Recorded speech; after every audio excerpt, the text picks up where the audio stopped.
Mi nombre es Alberto Minujín, yo soy director de Equidad para la Infancia y Equity for Children, que son organizaciones que son parte de la New School University en Nueva York, creada hace más de 10 años, y estamos centrados en desarrollar, crear evidencias y discutir sobre pobreza infantil multidimensional y desigualdad, y también proponer y empujar programas que atiendan la situación de los niños y de adolescentes más desaventajados o en situación de pobreza. Quiero agradecerles y darles las bienvenidas a todos y todas, agradecerles por participar en este webinar que fue organizado conjuntamente con Fundación Arcor, con quienes hace mucho tiempo que venimos trabajando en conjunto en preocupaciones comunes sobre el tema de infancia. Este es un tema de singular importancia el que vamos a tratar hoy y que nos preocupa a muchos, o nos debería preocupar a todos y todas en realidad, que es cómo enfrentan las familias de menores recursos con niños la situación actual de pandemia. Este webinar es parte de una serie de acciones que estamos organizando en conjunto con Fundación Arcor y otros colaboradores, que son acciones, no solo webinars, sino estamos haciendo videos, estamos haciendo notas, y el objetivo, tenemos básicamente tres objetivos. Uno es dar visibilidad a las situaciones que están pasando estas familias en situación de pobreza frente a la pandemia que estamos viviendo. La segunda es aprender de lo que ellos están haciendo y darles una voz. Y la tercera es, a partir de eso, recurrir y dar programas que puedan empujar y mejorar la situación de estas alternativas y a la cual tratamos de darle una voz. La situación que estamos viviendo es una situación que es traumática para todos nosotros. Es traumática a nivel individual, a nivel familiar, a nivel de la comunidad, a nivel de la sociedad en su conjunto. Sin embargo, como toda situación traumática, se enfrenta de diferentes maneras dependiendo de situaciones objetivas y subjetivas de cada uno de nosotros, de las familias, de las comunidades y de la sociedad. Entonces, frente a esta situación, no hay duda que las familias en condiciones de pobreza enfrentan mayores riesgos que tienen que ver con la situación de inicio, situaciones justamente de mayor desventaja respecto a la sociedad, y la otra es que también enfrentan una situación de inequidad frente a los servicios, en particular servicios de salud y también servicios de educación. Entonces, estas dificultades son las que estamos hoy por discutir, y creo que la pandemia ha puesto o está poniendo en evidencia una serie de cosas. Por un lado, está poniendo en evidencia la enorme solidaridad que hay en la sociedad, en las personas y los recursos que se tienen. También está poniendo en evidencia los esfuerzos que están haciendo los gobiernos, ya sean nacionales, locales, con muchas dificultades. Pero también creo que ha quedado claro las carencias y desigualdades que existen en los sistemas de salud, educativos y en general en el sistema económico que estamos viviendo, y que son temas que se arrastran desde hace mucho tiempo. Hoy, por suerte, en este panel vamos a tener 4 personas que desde muy distintos ángulos, no sé si muy, pero distintos ángulos, van a tomar el tema de la situación de la infancia, en particular en relación a temas de educación y temas de salud, pero lo que tienen en común estas cuatro personas que nos acompañan y a quienes quiero agradecerle muchísimo, es que las 4 están muy preocupadas y están trabajando en la acción. Son 4 personas con mucha experiencia en terreno y que están activamente trabajando en favor de la infancia y activamente comprometidas en la presente situación que estamos viviendo de pandemia. Entonces, yo no quiero extenderme porque en realidad el lugar es para los panelistas, así que le voy a pasar la palabra a Javier Rodríguez, que es coordinador de inversión social de la Fundación Arcor, que va a coordinar este webinar. Gracias. Javier. Hola, ¿qué tal? Buenos días a todos, a todas, en distintos lugares y latitudes que nos encuentra esta situación. Para todos es un formato nuevo de trabajo. Creo que estos tiempos han inaugurado nuevas formas de comunicación e intercambio. Y cuando empezamos a pensar en esta actividad, lo que primaba, lo que prima en nosotros, es construir como un espacio de encuentro, de un espacio donde poder reflexionar juntos, donde poder pensar, donde poder plantear preguntas. Creemos que estos tiempos exigen de respuestas, pero que estas respuestas las podemos encontrar mejor si las buscamos en conjunto.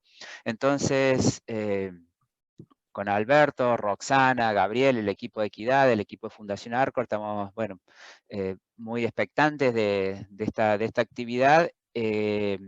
Hemos trabajado bastante para prepararla. Agradezco, tomo las palabras de Alberto y agradezco a los panelistas que nos acompañan. Cada uno de ellos desde distintos lugares, como decía Alberto, van a tratar de poner algunos elementos en la reflexión acerca de qué está pasando con los niños en esta situación de pandemia, en las situaciones de aislamiento, en las situaciones que se han configurado para dar respuestas a esta situación que aqueja a todo el mundo, ¿no? En primer lugar, vamos a escuchar a María Teresa Marsilio, que nos va a hablar. Ella está en Salvador de Bahía, es presidenta y es fundadora de Avante, una organización que trabaja para la construcción de ciudadanía, para el fortalecimiento de la sociedad civil, que permitan garantizar derechos sociales. A modo de organización, tenemos una serie de espectadores, agradecemos muchísimo su presencia virtual. Ustedes no tienen habilitado micrófono ni video, saturaría el sistema si lo hiciéramos. Tienen habilitado el sitio de preguntas y respuestas, Q&A, para quienes están en habla inglesa, en donde desde allí pueden acercarnos sus inquietudes que retomaremos sobre la parte final de esta webinar, ¿sí? La posibilidad de interacción para ustedes es a través del sitio de preguntas y respuestas, en donde, bueno, con Gabriel, con gente de Equidad, vamos a estar retomando lo que planteen allí y esperamos sobre el final del webinar poder abordar alguna de estas preguntas. Cada uno de estos 4 disertantes tiene un tiempo, va a tener un tiempo de exposición. La propuesta es que sea breve. Después haremos una vuelta de preguntas a partir de quienes estamos en la organización de este webinar, y por último cerraremos con algunas preguntas y algunas respuestas, algún intercambio con ustedes. Esperamos que sea de interés y que podamos continuar este camino. Pensemos esto como un punto de inicio, no como un punto de llegada. Estamos trabajando en esto y esperamos que bueno, que sea para todos de interés. María Teresa va a hablar en portugués, ¿sí? Ella, bueno, de origen brasilera, tiene entiendo que la vamos a poder entender perfectamente. Cualquier duda o consulta pueden hacerlo también a través de preguntas y respuestas, que en la medida de lo posible lo vamos a estar evacuando. Así que, María Teresa, comenzamos contigo. Buen día y Te escuchamos. Bom dia a todos os companheiros aqui do painel, bom dia a todos que nos escutam. Agradeço a oportunidade da Fundação Arco e da Equidade, Equity for Children, de estar nesse painel, que é muito importante nesse momento, né? Eu quero falar desde o meu lugar no Brasil, um país continental, e que enfrenta a pandemia, tal como todos os outros, mas com suas particularidades. A primeira coisa é que a pandemia revela a profunda desigualdade existente no nosso país. Isso é sabido por todos, que é um dos países mais desiguais do mundo, é um dos países que tem mais riquezas e, ao mesmo tempo, um enorme contingente de pessoas vivendo na pobreza, e alguns na miséria, muitos na miséria. Então, a pandemia revela, de uma forma brutal e muito óbvia, essa desigualdade da sociedade. E ela atinge, obviamente, de formas muito diferentes. As crianças das classes mais vulnerabilizadas, que constituem a maioria da população, nesse momento, sofrem muito mais riscos do que já sofriam no cotidiano. E elas estão enfrentando os riscos do próprio sistema de saúde. O Brasil tem, diferentemente de uma grande maioria de países, inclusive do primeiro mundo, o Brasil tem um sistema único de saúde que dá acesso a todas as pessoas, mas é um sistema que vem sendo precarizado ao longo dos últimos anos, principalmente por esses 2 últimos governos, nesse particularmente. Então, é um sistema que deveria atender a toda a população, o que seria fundamental nesse momento, mas é um sistema que está precário, que tem feito um esforço enorme, os seus profissionais, né, médicos, enfermeiros e todo o corpo de saúde, para atender a população, mas a gente sabe que será insuficiente. Então, isso vai atingir fortemente as crianças de classes mais vulnerabilizadas. No segundo momento, na educação. O Brasil também tem um sistema imenso de educação pública, a gente conseguiu universalizar a oferta de ensino fundamental a partir dos 6 anos. Então, é um contingente, é uma das maiores populações escolares do mundo, se não me engano, fica apenas atrás da Índia, em termos de números, né? E essas crianças estão sem aula. Sem aula significa sem alimentação. A escola oferece alimentação para essas crianças e, para muitas delas, é a principal alimentação do dia. A educação, o ensino fundamental está a cargo dos municípios e dos estados no Brasil. Ambos, estados e municípios, têm feito um esforço enorme de garantir a oferta de alimentação diária a essa população, mas com todas as dificuldades do momento, seja pelo isolamento social, seja pelas dificuldades imensas de reorganizar um sistema que não foi feito para essas circunstâncias. A alimentação era oferecida nas escolas, agora as crianças têm que buscar alimento na escola. Então, tudo fica muito mais complexo e a gente pode antever que essas crianças estão sofrendo também já problemas de ordem alimentar.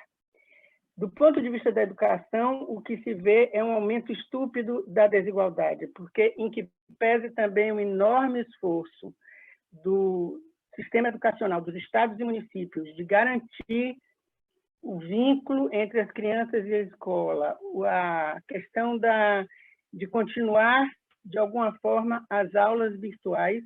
Obviamente, isso para as crianças, a maior parte das crianças, isso é impossível.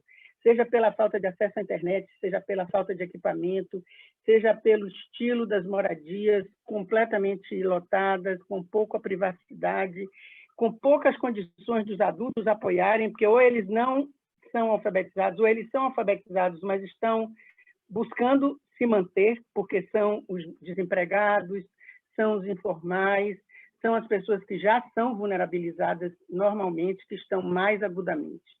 Então, é óbvio que, enquanto as crianças de classe média e classe alta estão tendo apoios, do ponto de vista da tecnologia, das suas próprias famílias, essas crianças estão desassistidas e muitas delas não conseguirão acompanhar.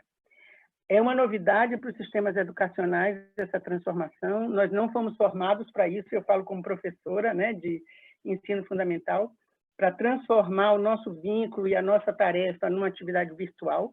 Para as crianças isso também é novo, então há um risco enorme de o gap entre as crianças que são do sistema público e as crianças de classe alta, esse gap aumentar. Há também a questão da violência doméstica. Já há depoimentos e há testemunhos de que o isolamento social aumenta a violência. Isso não se restringe, obviamente, às classes mais vulneráveis. A violência doméstica não é um patrimônio dos pobres, ao contrário, ela atinge todas as crianças. Mas óbvio que em lares superlotados, com problemas de desemprego, com problemas de escassez de recursos, com problemas de fome, a possibilidade do aumento da violência doméstica é grande. Então, essas crianças também estão em risco pela sua imunidade física. Então, o que a pandemia tem a nos ensinar é que, se nós sairmos dela sem um privilégio de uma agenda social sobre uma agenda econômica, sem incentivar uma maior solidariedade e empatia na sociedade, nós não conseguiremos avançar como sociedade e nós nos condenaremos à derrota. Isso no Brasil, para mim, fica mais grave pela atitude, pelos comportamentos e pelas diretrizes que têm sido emanadas do governo federal, que são de absoluto descrédito, desrespeito e irresponsabilidade diante da população brasileira. Então, o que eu vejo é que, para todos, globalmente, a gente tira muitas aprendizagens. O mundo não pode continuar com esse nível de desigualdade, seja dentro dos países, seja entre os países. Nós temos que encontrar formas de uma convivência mais igualitária, mais justa, mais solidária, sob pena de fracassarmos como espécie. O ambiente dá recados também, né? Parece que a Terra não nos aguenta mais. Nós tivemos no Brasil 2 episódios seríssimos, que foi o fogo na floresta e um derramamento de óleo inusitado nas costas do país. Tudo isso, para mim, faz parte desse mesmo quadro. Precisamos avançar como sociedade.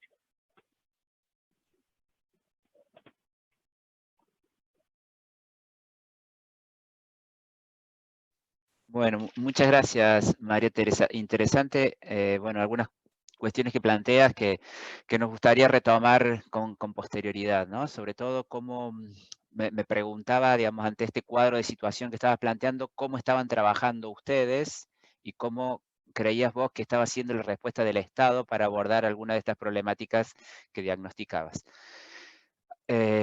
Lo retomaremos más adelante. A continuación vamos a pedir que comparta algunas reflexiones a Cristina Fraccia. Ella dirige la Casa de Fortalecimiento Familiar y Comunitario en Tigre, partido de Provincia de Buenos Aires, organización que trabaja en la protección de los derechos de los niños y de las niñas y adolescentes, y tienen mucha experiencia, una vasta experiencia de trabajo en este contexto, y nos gustaría escuchar su reflexión respecto del momento que estamos viviendo y la niñez. Bueno, muchas gracias por la invitación a participar en este panel.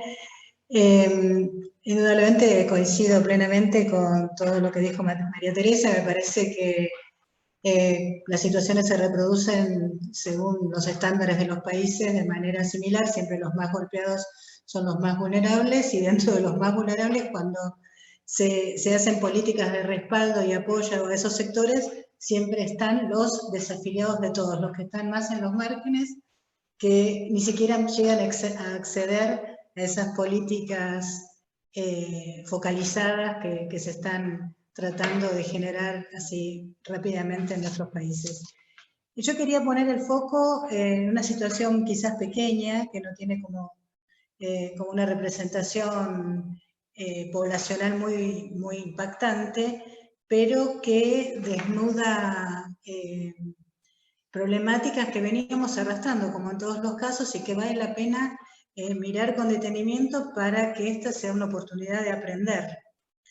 Y bueno, quería traer a la discusión de este panel la situación de algunas infancias invisibilizadas, de las que nadie habla, que no están en la agenda de los medios, y en este caso yo quería hablar de los chicos en instituciones de cuidado, los chicos que están sin cuidado parental. En Argentina son más o menos, porque es difícil medir porque es una población fluctuante, 9.000 chicos, en provincia de Buenos Aires más de 2.000. Y bueno, son chicos retirados de sus familias porque los órganos administrativos y el Poder Judicial han definido que las familias no resguardan sus derechos o son directamente violadoras de los derechos de esos niños, por lo tanto se los retira por un tiempo, mientras se trabaja con la familia a ver si se puede recomponer la situación. Al cabo, en general, son 6 meses el plazo. Los niños pueden, si las condiciones familiares han mejorado, pueden ser restituidos a su familia, y si no, van al proceso de adopción.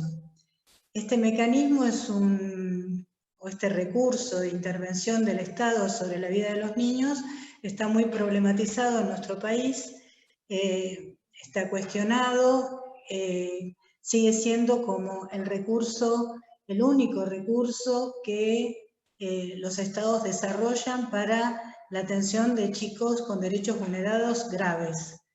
Y a pesar de que hace 30 años que Argentina adhirió a la Convención de los Derechos del Niño, no se han desarrollado otras estrategias más comunitarias.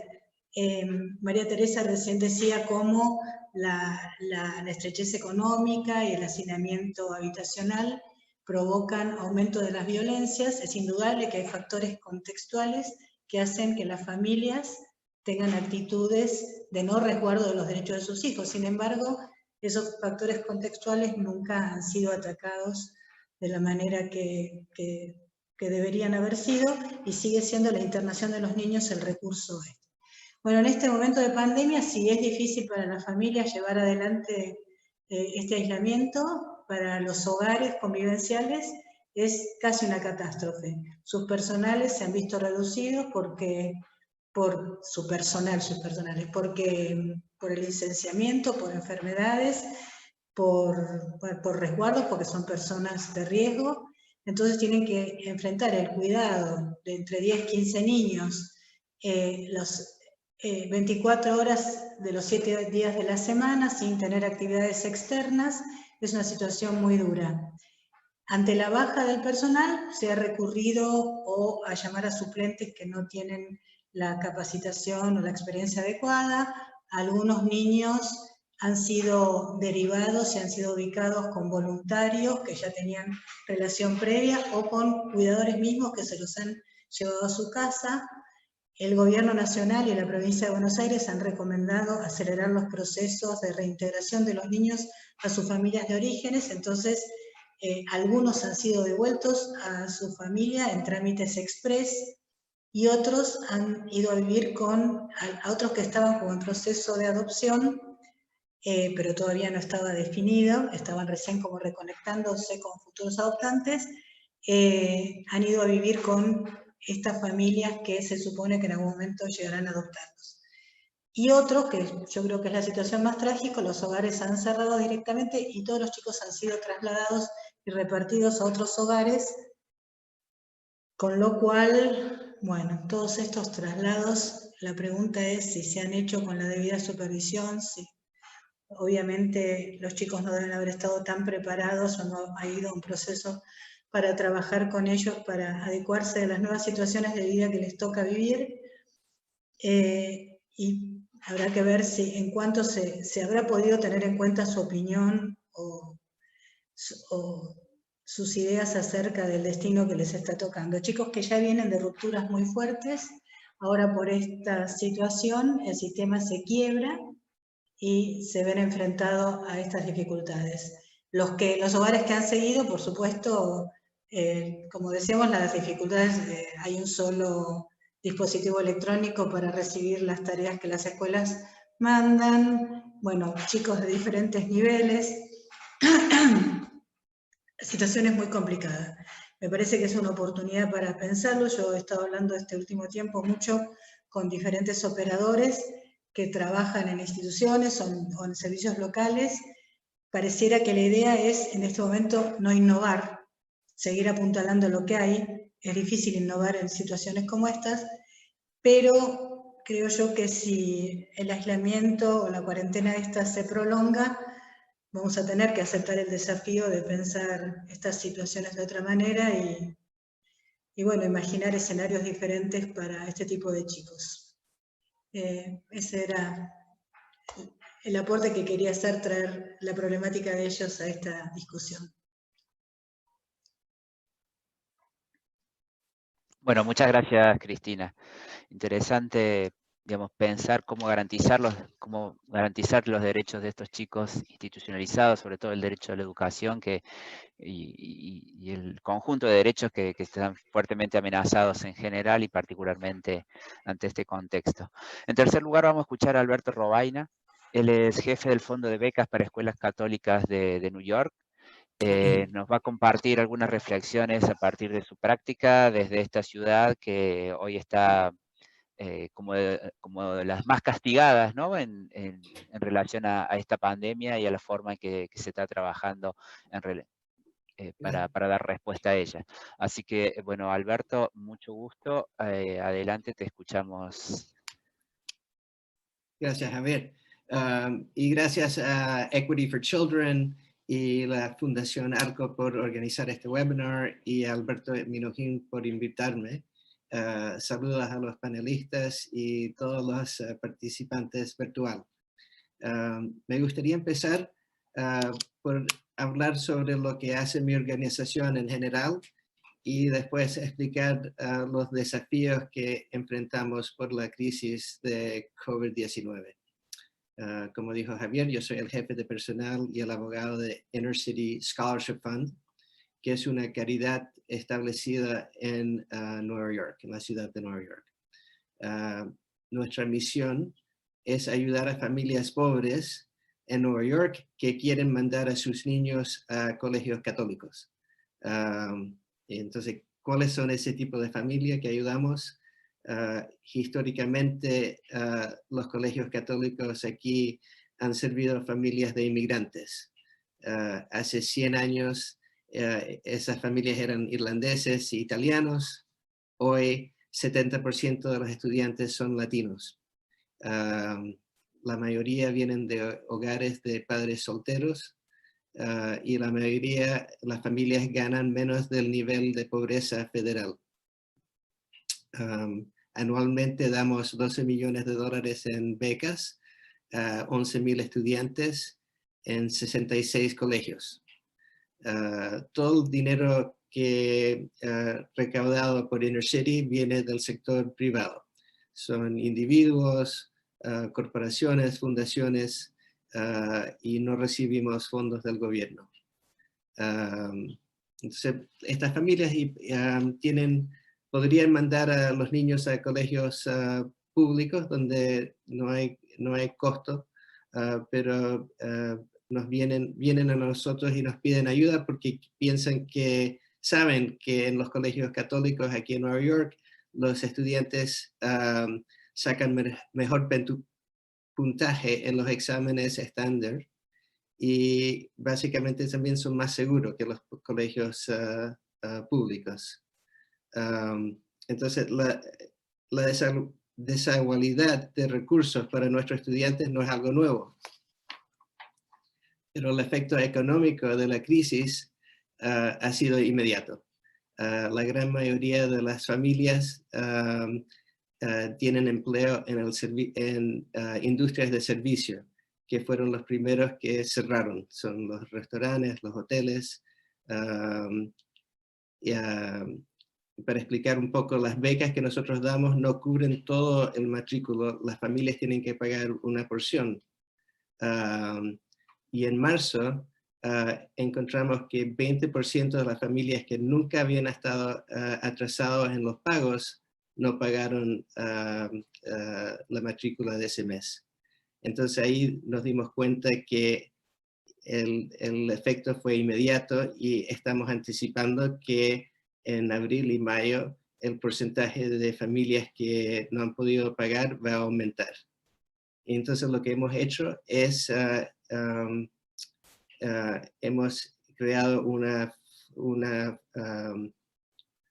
fundación para pagar la matrícula de estos estudiantes. Y ya hemos reunido $3 millones y hemos recibido más de 1,000 aplicaciones para ayuda. Y el objetivo es para reunir suficiente para pagar toda la matrícula para el resto del año, este año escolar, y estamos pensando que el efecto económico va a ser tan grande que vamos a tener que pagar parte de la matrícula del próximo año también. Lo que le estamos diciendo a los donantes nuestros es básicamente estas familias no debieran tener que elegir entre pagar la renta y comprar comida y pagar la matrícula del colegio. Pero lo que estamos encontrando es que además de ayudar a las familias, hemos tenido que ayudar a los colegios. Entonces ese es otro tipo de deshabilidad. Los colegios católicos tienen muchos menos recursos que los colegios públicos, que reciben recursos del gobierno de la ciudad de Nueva York, y de los colegios privados en barrios ricos que cobran el triple o más del matrícula de los colegios en los barrios pobres. Esta deshabilidad se hizo más evidente cuando todos los colegios cerraron sus edificios y tuvieron que empezar la aprendizaje remota. La semana pasada llamamos a 20,000 familias para establecer cuántos estudiantes no podían participar en el aprendizaje remoto porque no tenían computadores. Y identificamos que había necesidad de 5,700 computadoras portátiles. Lo que encontramos es que muchas familias tienen algún acceso tecnológico, pero si hay varios niños, cada uno tiene que tener su propio computadora para poder accesar a las clases. Y también si hay un padre que está trabajando remotamente, ese es otro problema. Entonces ya hemos reunido para comprar suficientes computadoras para esta población, costaría aproximadamente $2 millones y estamos tratando de reunir ese dinero. Y además de los fondos para reunir comprar la tecnología, estamos encontrando que los colegios necesitan ayuda para poder enseñar remotamente. Por ejemplo, tienen que entrenar a los profesores cómo tener un currículo remoto. Entonces, básicamente, en conclusión, estamos tratando de ayudar en dos formas. Primero, para pagar la matrícula de los estudiantes para el resto de este año escolar y comprar computadores y ayudar a los colegios. Pero quedan muchas cosas que no podemos ayudar, como el alimento de los estudiantes, como habló María Teresa, o la violencia doméstica que habló Cristina. Pero la parte que nosotros, el enfoque nuestro, que siempre ha sido becas, es lo que estamos tratando de ayudar. Esa es la conclusión de mi presentación. Si tienen alguna pregunta, Muy bien, gracias. Indudablemente, y desde cierto desconocimiento lo digo, hay como una diferencia sustancial en relación a un modelo de Estado interviniendo, y en ese marco me parece que el rol de una organización como la de ustedes, que colabora a garantizar derechos como que se configura de manera diferente, ¿no? Digo, creo que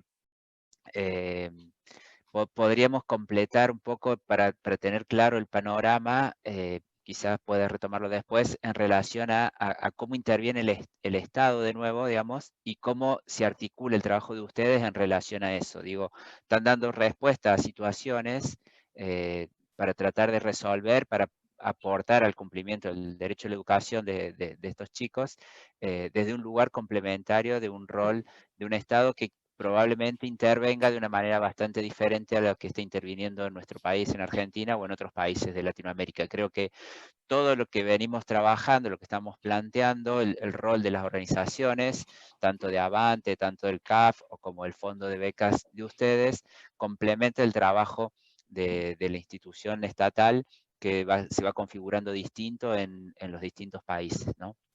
Bueno, en cuarto lugar, y para cerrar esta ronda de presentación inicial de los panelistas, vamos a escuchar a Néstor López.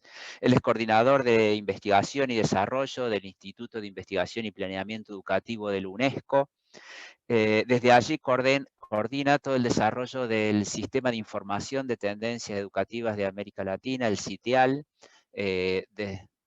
con quien hace tiempo venimos trabajando como Fundación Arcor. Tenemos una alianza desde hace muchos años y siempre aporta reflexiones y miradas que resultan interesantes. Entonces le pedimos a Néstor que comparta algunas de sus reflexiones para completar esta ronda inicial. Bueno, muchas gracias. Gracias Alberto y Javier por la invitación y celebro este tipo de iniciativas, de actividades en un momento en el que todos estamos más ansiosos por orientaciones y respuestas y compartir un poco lo que estamos aprendiendo cada uno en este contexto.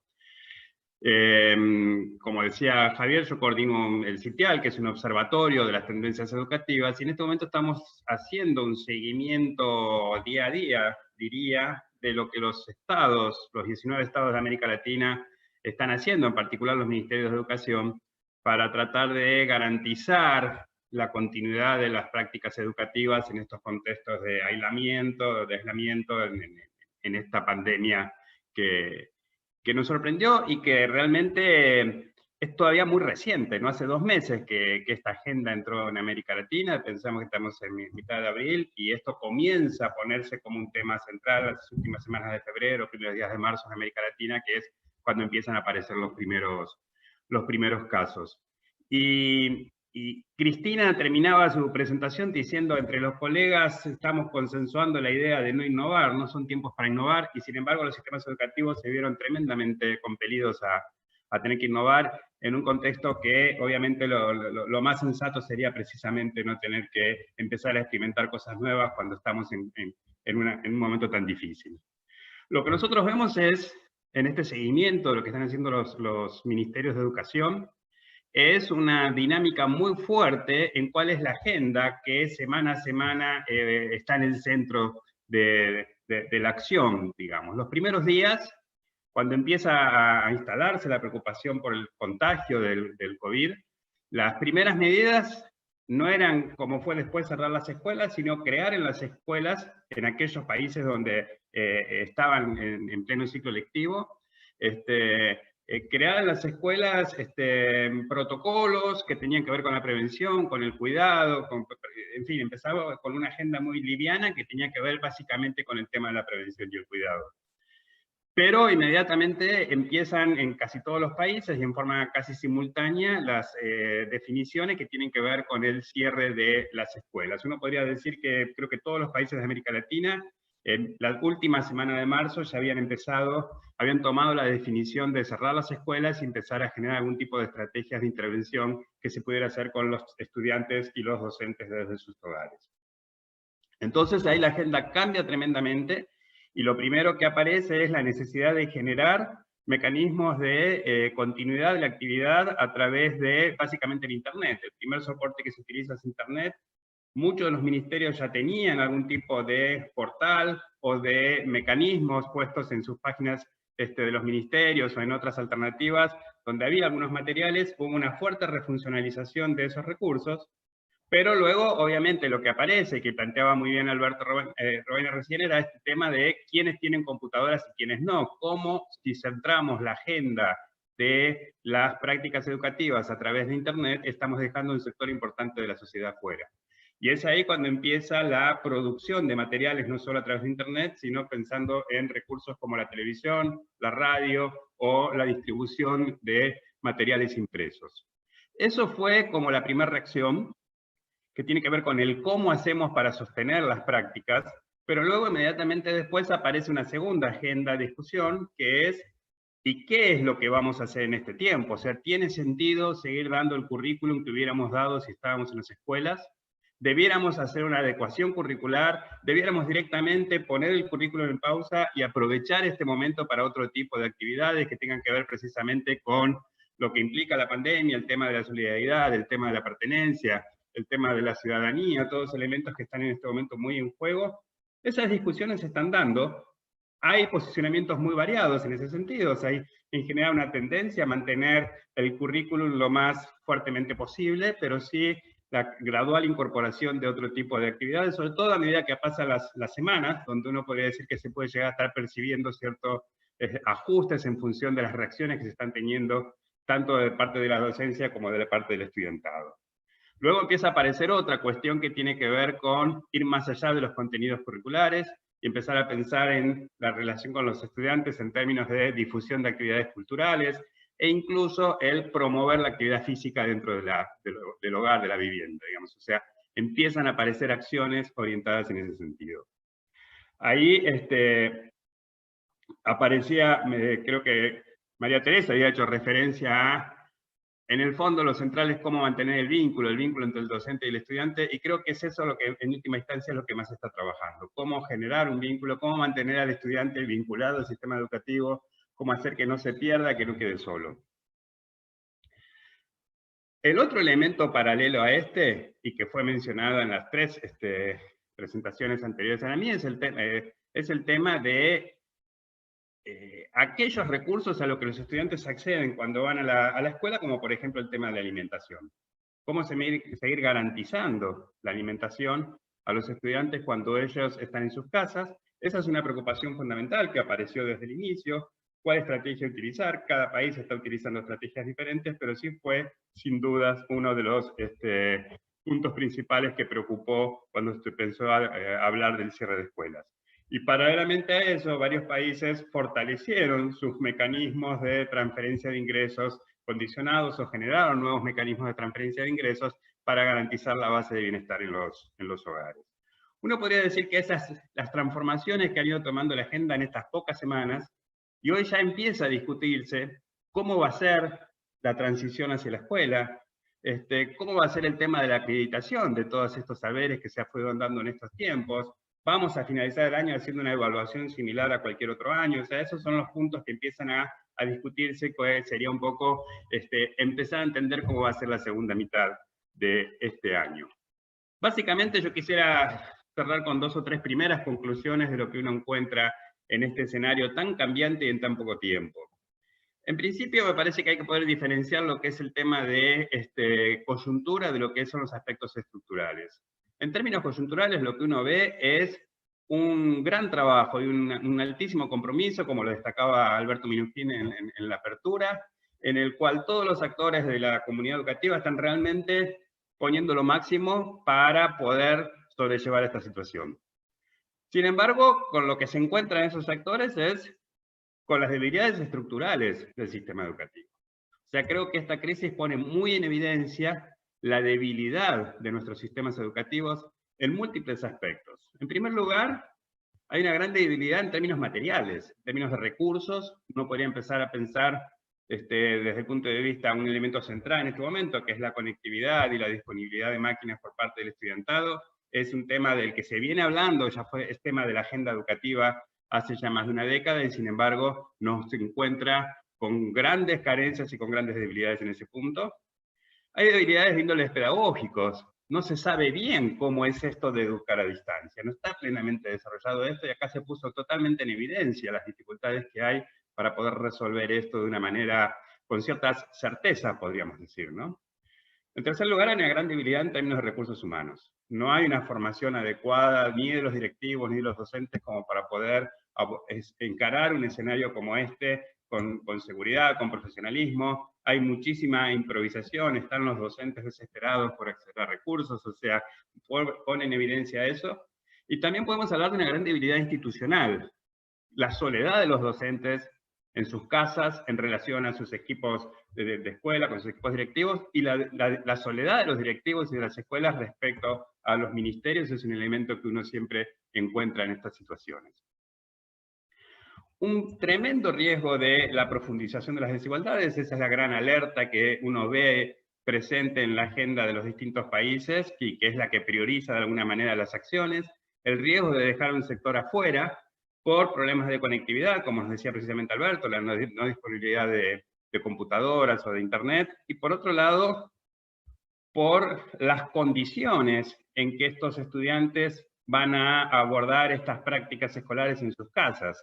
El tipo de prácticas que se están promoviendo presuponen una situación del lado del estudiante que no siempre está garantizada, una situación en la cual puede tener su máquina para trabajar, una situación en la que tiene un contexto, que va a poder tener un tiempo, que va a tener la capacidad de concentración y demás, que presupone este tipo de prácticas y que muchísimos estudiantes, muchos niños, muchos adolescentes en sus casas no la tienen garantizada. Por otro lado, lo que sí vemos y que es un hecho es la baja en la calidad de los servicios, ¿no? Que de alguna manera Cristina lo planteaba antes, bueno, porque hay menos personas, porque están menos recursos, en definitiva lo que uno dice es la calidad de los aprendizajes en este contexto claramente se ve afectada y por eso la legitimidad que tiene el debate después sobre qué vamos a hacer en la segunda mitad del año, cómo vamos a recuperar esto, cómo vamos a trabajar el tema de acreditaciones y etcétera. También lo que se pone en evidencia, y eso apareció también en dos momentos, el tema de la violencia, o en tres momentos, el tema de la violencia intrafamiliar y demás, el tema de la escuela como espacio de garantía de derechos, como espacio de protección, como espacio de alimentación, como espacio de cuidado de la salud. Realmente ese es un punto que se puso muy en evidencia, sea en mayor o menor complejidad o en mayor o menor medida, las escuelas son un claro espacio de protección de los derechos más allá del derecho a la educación. Y por último, para cerrar esta primera reflexión, me parece que está claro que después de esto los sistemas educativos de América Latina no van a ser lo mismo. Creo que esta crisis y esta necesidad inevitable de innovar está poniendo en evidencia un montón de carencias, pero al mismo tiempo está poniendo en evidencia un montón de potencialidades. Me parece que, y espero que se haga luego una buena reflexión y un buen balance sobre este periodo para poder capitalizarlo y avanzar hacia un fortalecimiento y una transformación de nuestros sistemas educativos.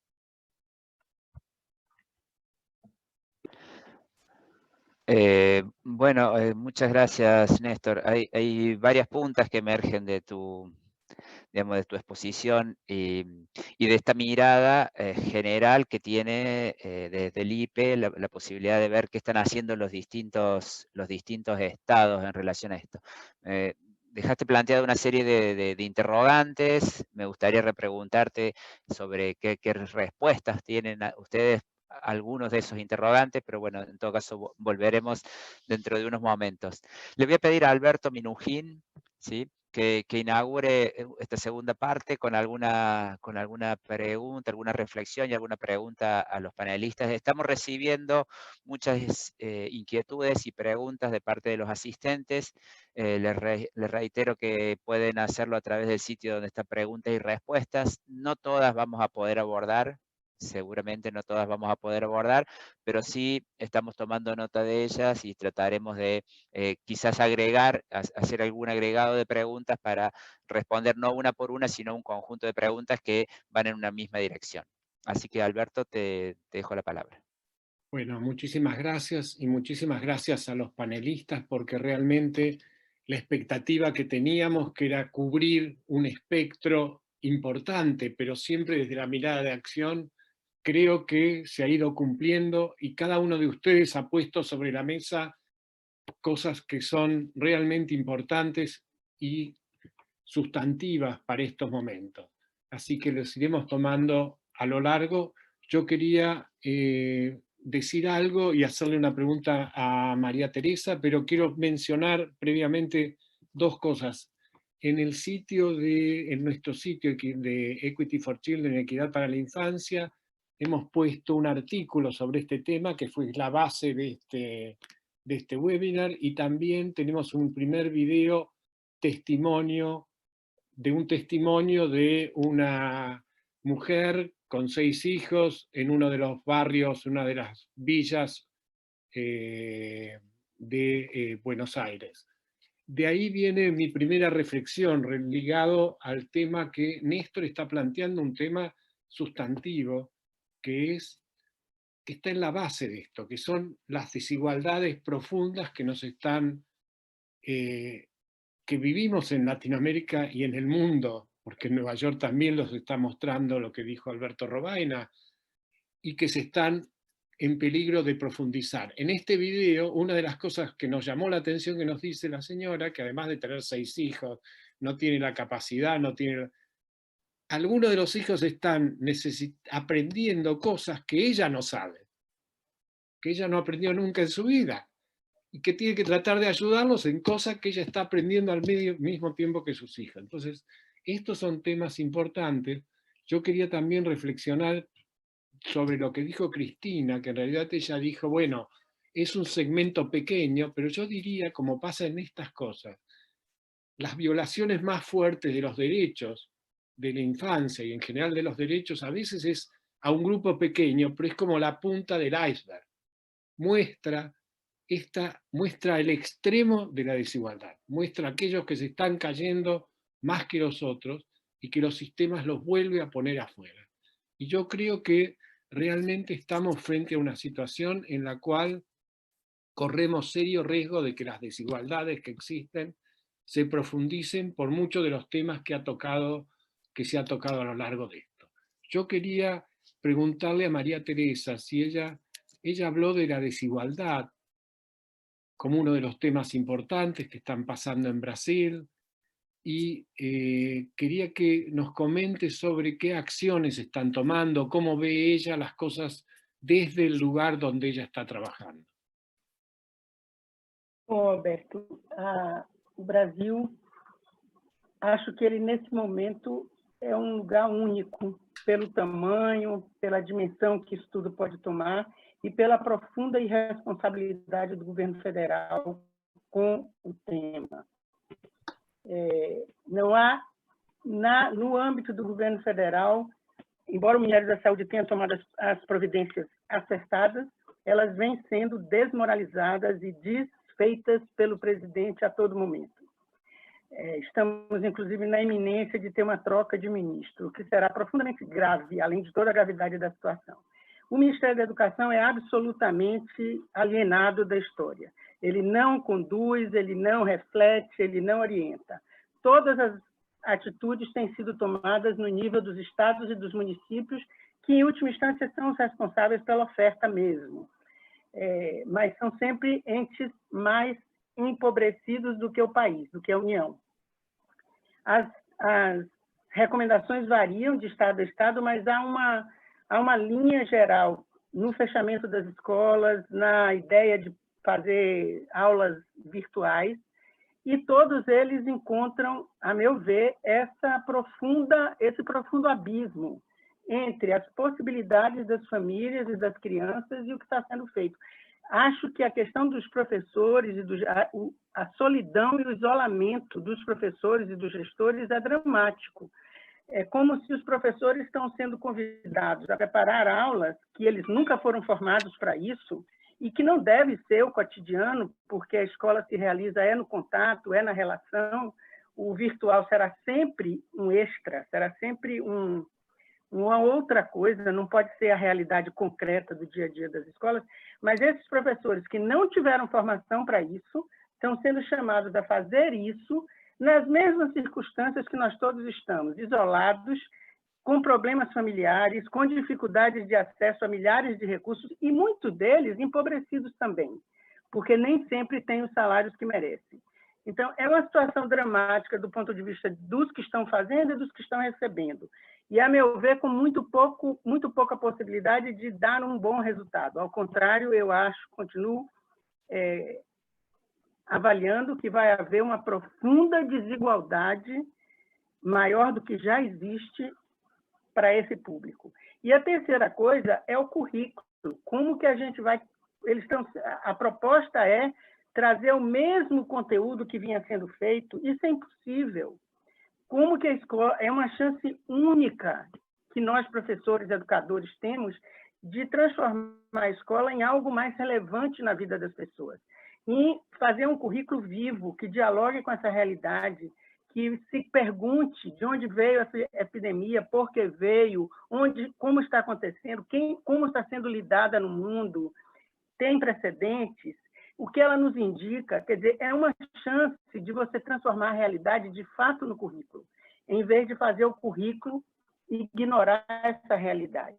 Nada disso eu vejo sendo pensado, e eu não estou culpando professores e técnicos de educação. Eles estão tão comprometidos quanto nós, mas do meu ponto de vista, é um absurdo tentar fazer um currículo como se tudo tivesse normal, quando nós estamos vivendo uma situação de absoluta anormalidade. Eu acho impossível pensar em avaliação, acho impossível pensar em algumas coisas, tem que se pensar em algo novo. Era um momento de nós estarmos focando em criar uma nova proposta, em avançar, em sair desse modelo institucionalizado de escola que não tem dado respostas adequadas, mas que nessa pandemia se revela a sua fragilidade. É uma fragilidade enorme. Num sistema, no caso brasileiro, imenso, que atende milhões de alunos. Milhões, os números são muito grandes. Então, é impossível pensar que as soluções que estão sendo propostas vão nos levar a um melhor resultado. Eu acho que é um momento crítico, era um momento de nós estarmos todos refletindo sobre o que é relevante, como que a escola pode se relacionar melhor com as famílias. Ela não pode desconhecer a realidade. A família que você citou é a mais comum no sistema público. Pais que sabem menos do que os filhos, pais que estão desempregados, pais que não têm recursos tecnológicos nem acesso à internet, famílias que moram em subhabitações. Então, se a escola desconhece essa realidade e propõe coisas impossíveis para essa realidade, a gente se condena à irrelevância e à alienação. Eu, sinceramente, tenho muita esperança que a gente consiga criar algo novo.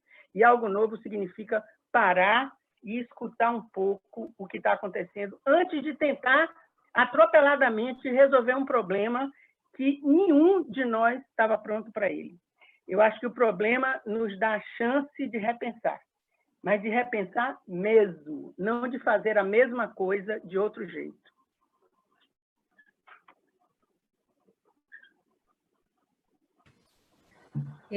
Bueno, muy buenos días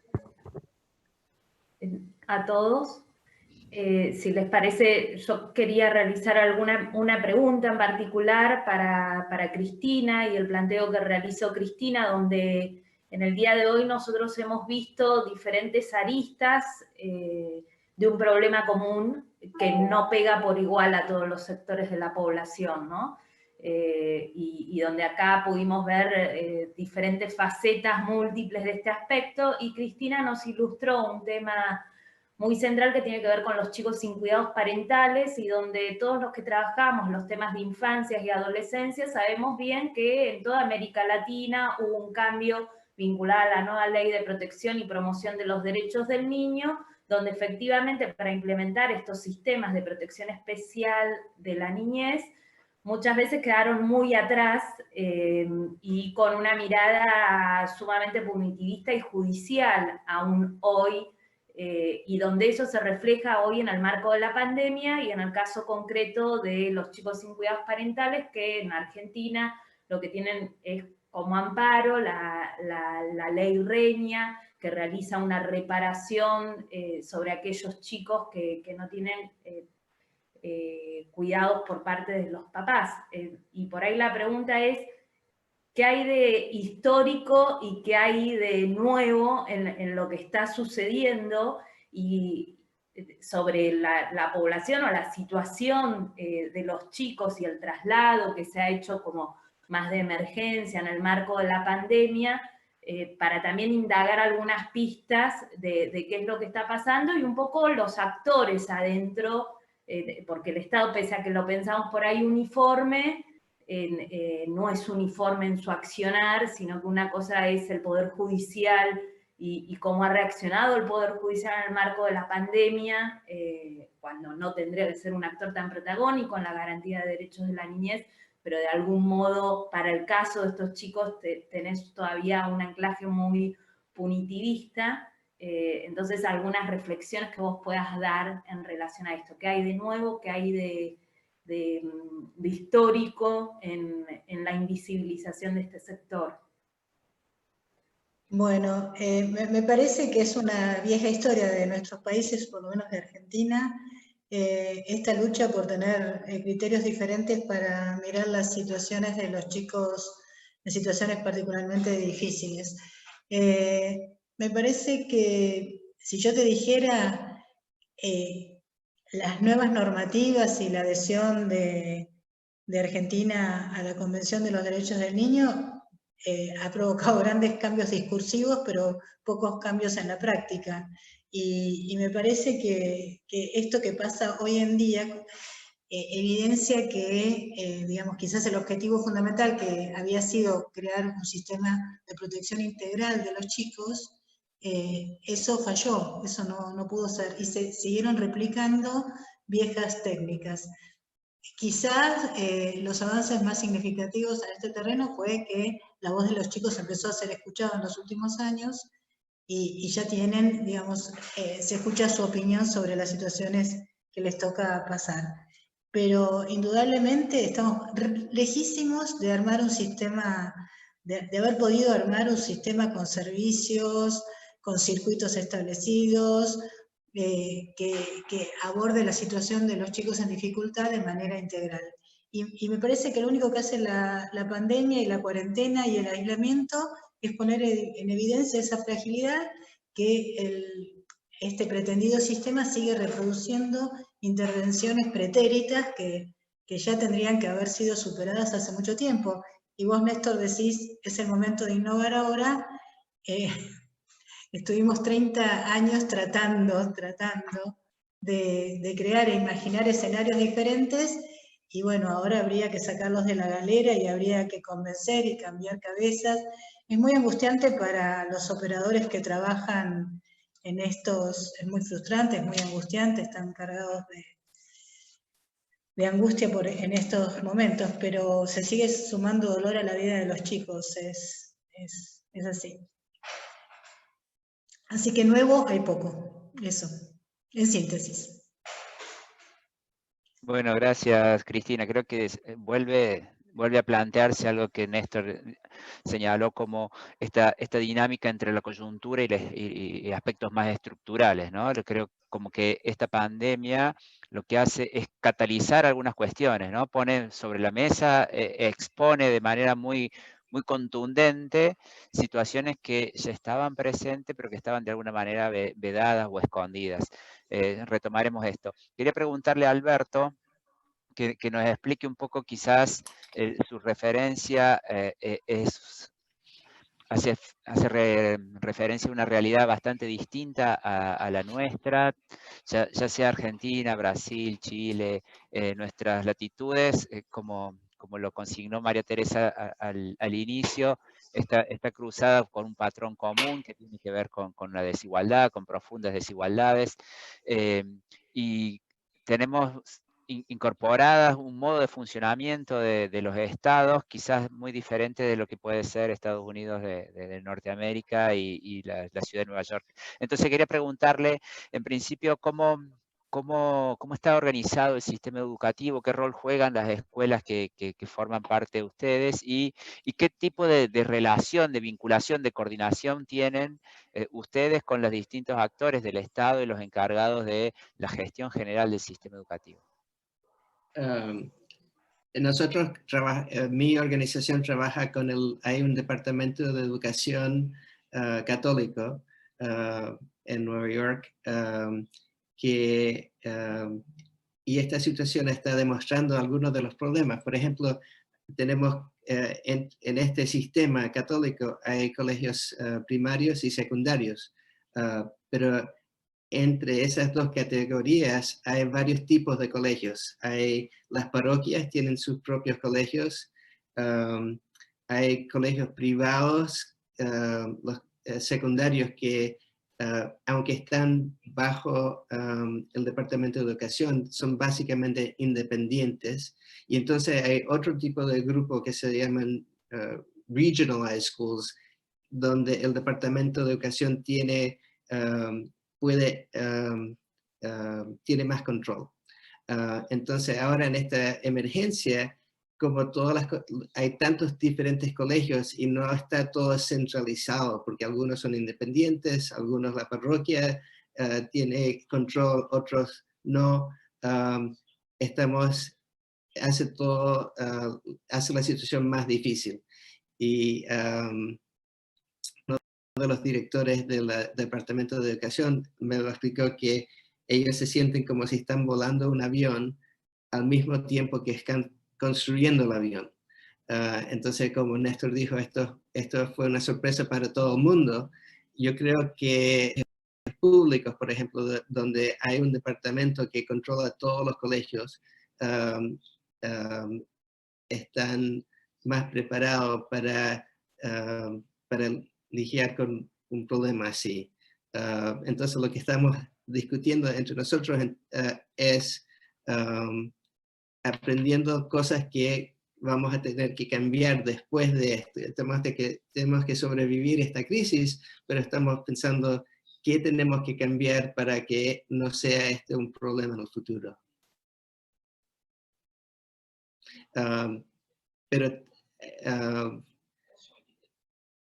si hay un desastre económico aquí en Nueva York, el problema va a ser este sistema no puede sobrevivir sin una suerte de riesgo en este momento de creer que las respuestas a viejos problemas de la educación tienen que ver con la tecnología, únicamente con la tecnología. Digo, ¿cómo están viendo el rol de la tecnología para dar respuesta a esta pandemia y más en general a la relación con las problemáticas o estas inquietudes que algunas de las cuales señalabas en relación a la educación? Bueno, es difícil generalizar una respuesta cuando uno está mirando un poco lo que está pasando en todos los países y también en general, las escuelas están completas y no de las garantías que puede dar el sistema a través de procedimientos y recursos. Ahora, acá hay un punto que me parece que es sumamente interesante. María Teresa dice, es necesario pensar algo nuevo. Y en ese sentido, y yo estoy plenamente de acuerdo, y es lo que se está queriendo hacer en este momento, pero en ese sentido a mí me parece más interesante la idea de no es momento de innovar.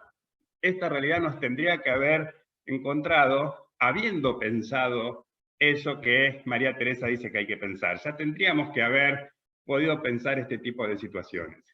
Nosotros hace un año, un poco más, que venimos trabajando en nuestra oficina, el tema de planificar la educación en contextos de crisis.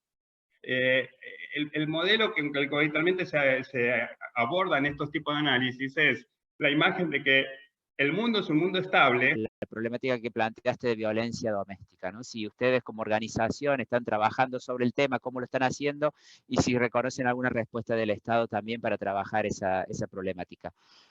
Para Cristina hay muchas preguntas respecto de información, dónde se puede conseguir información sobre la situación de los chicos institucionalizados y sobre la normativa específica que se ha puesto en marcha en este momento, si esta situación de pandemia y de aislamiento ha generado alguna normativa específica, por ejemplo, para la vuelta a los hogares de chicos que estuviesen institucionalizados o demás. Bueno, algunas reflexiones sobre información en general y la normativa actual. Para Alberto Robaina, nos preguntamos, hay algunas preguntas sobre cuáles son los desafíos que ustedes ven en lo inmediato. Bueno, algunas de las cosas, algo ya has contestado recién, pero si podrías puntualizar algunos desafíos en lo inmediato para... De uma forma tão genérica. Então, é preciso inovar na escuta, mesmo que não se inove nada. A gente não tem condição de criar na crise desse jeito, mas a gente precisa aprender a escutar para poder. Esse é o Grupo de Coalizão contra a Violência do Brasil, nós fazemos parte, que ajuda a difundir ideias e a chegar às populações, e ao sistema de CONANDA, que é o Conselho de Defesa dos Direitos da Criança e do Adolescente, que esse CONANDA, ao qual nós estamos vinculados como membros, esqueci a palavra agora, nós não somos titulares, somos suplentes, e o Conselho tem procurado atuar no sentido de fortalecer e manter os direitos das crianças. Tudo numa situação de extrema fragilidade, pela ausência do governo federal completa y absoluta y pela distancia. Material sobre la situación de chicos institucionalizados. UNICEF cada algunos años, no sé cuántos, produce un informe. El último me parece que se publicó en diciembre de 2017, pueden buscar ahí.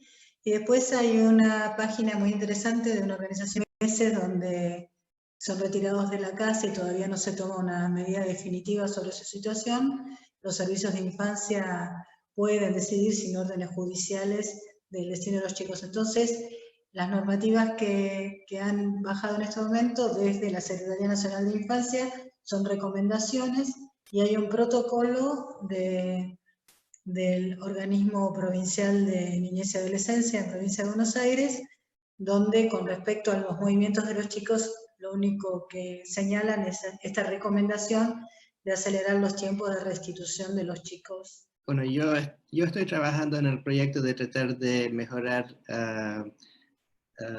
las clases remotamente y resulta que no solamente reunir el dinero, que es bastante grande, lo que cuesta, como dije antes, son básicamente $2 millones para tener suficientes máquinas en las familias más pobres, pero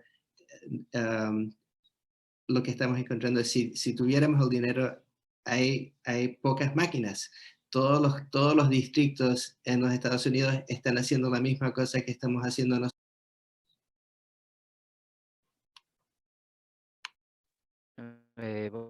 Bueno, muchas gracias, Alberto. Néstor, entonces para finalizar un poco con lo que había quedado planteado, te sumo algunas interrogantes que hay respecto de qué pasa con esta integralidad de la educación, cómo estás viendo que se sostienen las propuestas que, como tú mencionaste, como alguna secuencia, en un primer momento estuvieron muy ligadas a la transmisión de los contenidos más clásicos de la educación, lengua, matemáticas, ciencias, educación.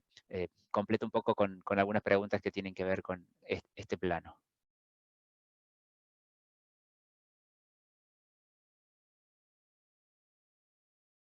Sí, empezaría por esa última, porque en realidad, como decía, esto es incipiente, se va modificando semana a semana y efectivamente varios países incorporaron entre sus recursos el tema de la promoción de una agenda cultural, una agenda deportiva, el estímulo a ciertas actividades de ese tipo.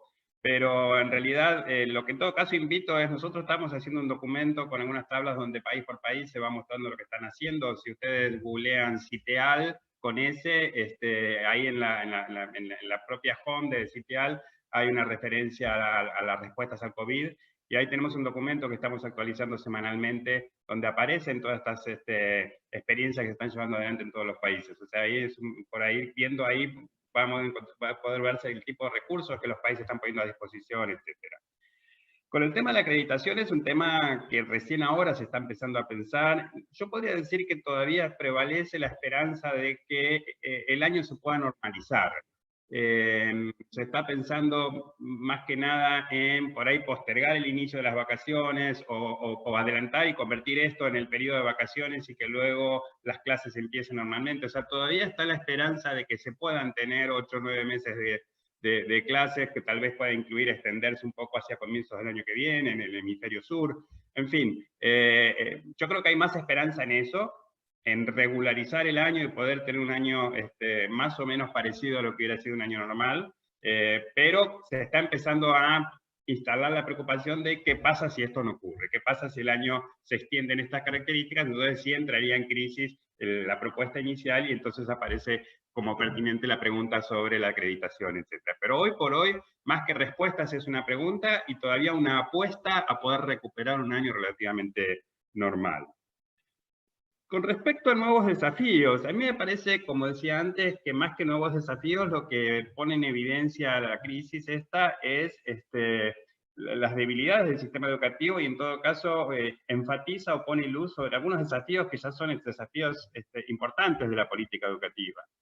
El primero me parece que es, nosotros estamos manejando una hipótesis de trabajo, que es que en este momento, donde vemos que los avances en términos educativos en América Latina se están estabilizando, o sea, venimos de un proceso de mejoras, pero estamos en un punto donde cuesta mucho mejorar indicadores de acceso, de graduación, etcétera, reducción de desigualdades.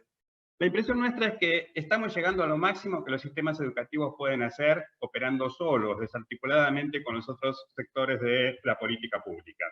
Nos parece que la única manera de superar esta situación actual es trabajando mucho más con áreas de desarrollo social, con áreas de salud, con áreas de empleo, con todas las otras áreas, porque precisamente uno de los principales obstáculos para seguir mejorando el escenario educativo es las grandes dificultades sociales de un importante sector de nuestros países. Entonces, no se va a poder avanzar en las mejoras educativas si no es fortaleciendo la idea de la educación como parte de un sistema integral de protección para tanto niños, adolescentes, y ese es un elemento central. Y creo que esta crisis puso absolutamente en evidencia la necesidad de acciones interconectadas de distintos sectores del Estado. Digamos, claramente estamos viendo cómo están trabajando salud, con educación, con todo el tema de protección social y transferencia de ingresos, y así un conjunto hasta obra pública con tecnología, o sea, hay un tema acá de que se puso en evidencia la necesidad de un Estado mucho más dispuesto a una agenda intersectorial. El otro punto es lo que planteaba antes, asumir la crisis como un elemento constante, como un elemento de nuestras coyunturas, y entonces empezar a pensar políticas que estén más dispuestas a abordar la crisis que en los esperados momentos de calma. Y el último punto, que también me parece que se puso muy en evidencia en esta crisis, es revisar los supuestos que subyacen a las prácticas educativas. Los supuestos respecto a quiénes son nuestros estudiantes, a cómo viven, a cuáles son sus necesidades, etcétera. Porque me parece que en ciertos errores respecto a esos supuestos subyacen muchas de las prácticas discriminatorias de nuestros sistemas educativos. Y es la alerta que creo que todos nosotros estamos haciendo en esta reunión, ¿no? Como la preocupación por lo más vulnerable, la preocupación por dejar afuera ciertos sectores, y en gran medida tiene que ver con supuestos de que en las casas de los estudiantes se están pasando determinadas cosas y contamos con eso cuando las realidades son totalmente otras. Me parece que hay una reflexión que en este contexto se puso absolutamente en el centro de la escena. Bueno, muchas gracias. Me parece central, digamos, retomar esto y tiene mucha actualidad, digamos, ¿no? Tiene actualidad y tiene constancia. Bueno, estamos en el tiempo que habíamos previsto. Realmente ha sido como una experiencia desafiante para nosotros organizar esta actividad en este formato. Venimos con algún tipo de experiencia en la virtualidad, pero claramente nos ha interpelado el tiempo que vivimos a generar este tipo de respuestas. Quiero agradecer profundamente el trabajo de Equidad para la Infancia, Alberto, Roxana, Gabriel, todo el equipo de Equidad. Desde Fundación Arcor hemos trabajado esta iniciativa en conjunto con el Instituto Arcor en Brasil. Nuestra compañera nos acompaña desde allá, también con la Fundación Arcor en Chile.